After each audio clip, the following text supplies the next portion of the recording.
Bom, meus queridos, vamos iniciar aqui os nossos trabalhos com o PHP Orientado a Objetos e a gente vai ver aqui sobre o escopo básico de uma classe, tá? E aprender também um pouquinho sobre os objetos. Mas para que a gente inicie a nossa programação, a gente tem que entender antes um pouco da arquitetura das classes. Primeiro detalhe é que uma classe ela deve ter um arquivo apenas para ela não deve ser incluída diretamente no código ou com outras classes. Cada classe deve ser separada em um arquivo único. Entendendo isso, a nomenclatura dela também deve ser feita apenas com caracteres comuns, ou seja, com letras comuns. Não deve ter cedilhas, traços, pontos, acentos e nem nada. Também não é aconselhado você usar underline para separar, e sim começar cada palavra com caracteres em caixa alta. Para isso a gente vai fazer o seguinte, a gente tem a nossa pastinha do projeto, eu já vou criar aqui na pasta módulos o nosso módulo 2. Então uma nova pasta, 02-classes. Dentro desse class, a gente vai ter uma nova pasta que vai ser apenas class, que é onde a gente vai armazenar as classes dos nossos exemplos. Vamos então aqui dar um Ctrl N novamente e criar o nosso primeiro arquivo. Então eu vou vir aqui em HTML e PHP, nosso modelo,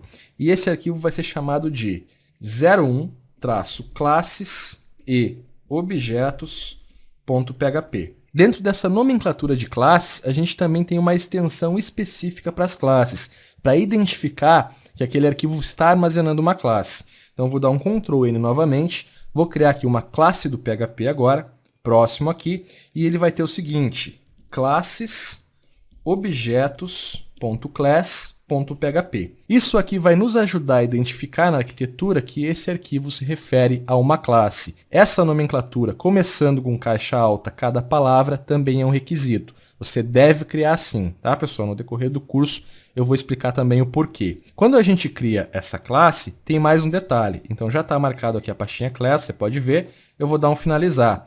O que vai acontecer, pessoal? Aqui meu modelinho pegou o .class.php, isso aqui está errado, tá? Ele tem que vir apenas assim. O nome do arquivo deve ser o mesmo nome da classe. Então, se você tem uma classe para usuários, você vai criar o arquivo usuários.class.php, vai ter a palavra reservada class, e o nome da classe vai ser o mesmo nome do arquivo até o primeiro ponto. Isso aqui é uma regra básica na arquitetura da programação orientada a objetos. Eu vou remover aqui os comentários por hora, a gente vai trabalhar apenas com a classe pura, e dentro da classe, nosso escopo básico, a gente vai conter 3 elementos que a gente vai conhecer agora, que serão os atributos, os métodos e os parâmetros. Para que a gente não introduza muitos conceitos ao mesmo tempo, eu vou iniciar aqui com o modo básico de criar uma classe, tá? Sem passar encapsulamento, porque a gente vai ter um módulo apenas sobre encapsulamento, só sobre modificadores de acesso mais à frente, mas primeiro a gente vai entender aí o escopo, a base de uma classe. Então eu vou começar utilizando aqui o operador var, e vou criar uma variável classe, ponto e vírgula para finalizar.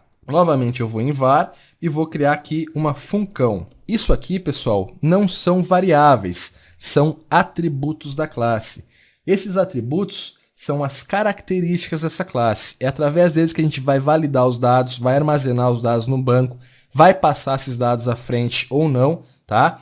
Então é para isso que os atributos servem, para dar as características, o modo de trabalho da classe. Depois a gente vai ter os métodos, tá? Os métodos nada mais são que funções alinhadas, mas essas funções elas estão aqui para dar auxílio aos atributos da classe. A gente vai criar aqui então 2 métodos, um function getClass, vou abrir e fechar parênteses, abro e fecho chaves, e vou ter também aqui um outro método chamando o verClass, tá? Então verClass, abro e fecho parênteses, abro e fecho chaves. Esses nomes aqui são livres, é você que cria, tá, pessoal? Você pode criar nomes mais coesos, por exemplo, obter classe, ver classe, tá? Aí é você que vai definir como você quer a nomenclatura das suas classes. Eu gosto de utilizar nomes mais resumidos, então às vezes eu mesclo aí os meus nomes das classes, tá? Durante o curso eu vou apresentar a minha lógica e também vou apresentar outras definições para vocês. Nesse meu getClass aqui, eu vou ter 2 parâmetros, ok, pessoal? Então eu vou ter aqui o parâmetro class e o parâmetro funcão. Perceba que todos esses parâmetros, esses métodos, eles estão sendo criados com a primeira letra em case alto, em caixa alta. Isso aqui é um padrão também que é legal que você crie para que você consiga identificar, para que você possa armazenar a lógica da classe. Para que vão servir os parâmetros, gente? Para que a gente consiga interagir através dos objetos e passar valores para dentro da nossa classe. São os parâmetros que vão dar a entrada de valores. No decorrer dos nossos estudos, a gente vai ver que os atributos por muitas vezes vão ficar inacessíveis por questão de segurança, ou seja, a gente vai privar o acesso direto aos atributos para poder utilizar os métodos e os parâmetros para gerenciar corretamente esses atributos, ok? Mas a gente vai vendo com mais detalhes depois. Voltando aqui ao nosso assunto, então a gente tem os atributos, que são as características das classes, tá? A gente vai ter os métodos que vão definir o comportamento dessa classe e os parâmetros que vão servir para complementar essa classe, para introduzir valores a essa classe. Dentro do meu ver classe, eu vou fazer o seguinte, eu vou dar um echo pré, Ctrl Shift seta para baixo para duplicar essa linha, ok? E vou fechar o meu pré. Aqui dentro eu vou dar um print underline array em this. Esse this, pessoal, essa pseudo variável this, ela serve para referenciar a própria classe, ou seja, este. A gente já vai estudar um pouco mais esse para referenciar os atributos da classe, para ver como funciona com mais detalhes o comportamento da this. Mas por enquanto o que eu quero mostrar para vocês são apenas os atributos e os parâmetros em funcionamento, ok? E aqui dentro do nosso getClass eu vou dar um echo em um parágrafo e vou passar uma string. A classe, abro, fecho chaves, serve para, abro, fecho chaves, ponto e vírgula. Perceba que a minha string aqui, ela está sendo referenciada com aspas duplas. Quando eu faço isso, pessoal, eu posso abrir um laço dentro dessa string com as chaves para referenciar um valor dinâmico, que seria uma variável ou um atributo. Dentro desses laços, então, eu vou passar o parâmetro classe, tá? E o parâmetro função.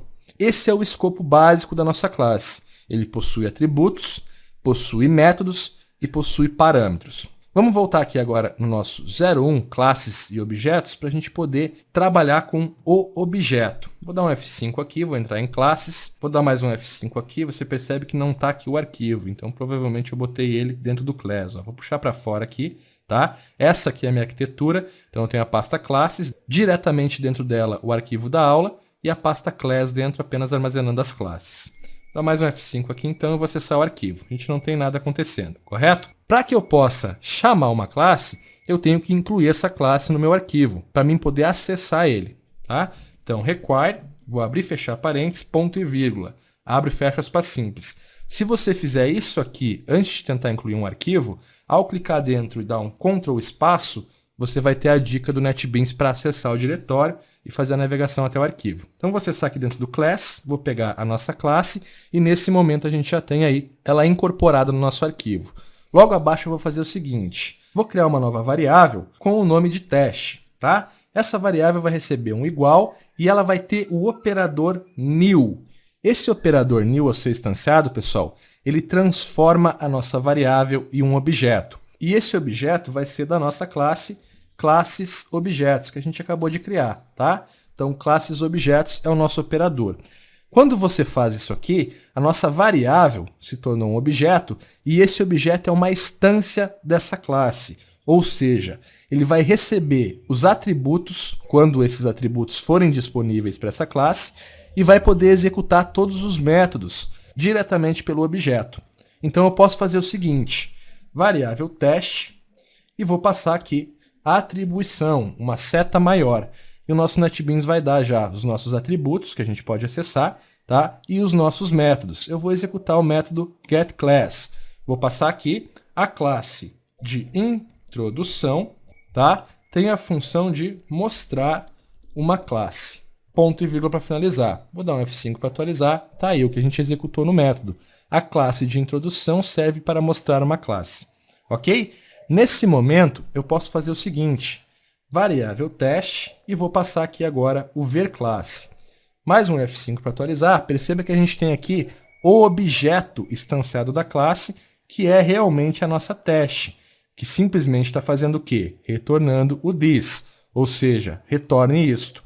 O que acontece, pessoal? Como a gente utilizou parâmetros e eles servem apenas como complemento para a nossa classe, a gente não armazenou qualquer valor nos nossos atributos, eles estão em branco. Para mim atacar esses atributos, nesse caso, como a gente não tem um método para chegar até eles, eu poderia simplesmente fazer o seguinte, variável teste, passo a seta, vou pegar aqui o class, será igual classe 2, variável teste, novamente, e vou pegar agora a funcão, que será igual ver os atributos. Ponto e vírgula para finalizar. F5 para atualizar, nada vai acontecer. Por quê? porque a gente está buscando o resultado da memória acima da definição, tá? Mas se eu vim aqui e executar um novo vardamp abaixo dessa atribuição, novo F5, você vai ver que os atributos agora receberam os valores que a gente passou. Esse aqui, pessoal, é apenas um objeto. Ele está ocupando apenas um lugar na memória. E ele está fazendo várias coisas. Ele tem os seus atributos, armazenando vários valores, que a gente vai ver durante o curso, que a gente pode trabalhar com muitos dados aqui e realizar muitas coisas através dos atributos. E a gente tem todos os métodos para executar. Ou seja, essa simples variável aqui poderia realizar leitura de banco de dados, poderia fazer aí uma paginação de resultados e poderia conter todas as funções específicas para aquele determinado problema. Ou seja, cada objeto que a gente vai criar vai ser especializado em resolver um problema no nosso sistema. Acho que vocês entenderam aqui o escopo básico. Agora a gente vai se aprofundando mais aí em cada assunto para você entender melhor cada conceito da orientação a objetos, do uso de classes e tudo mais.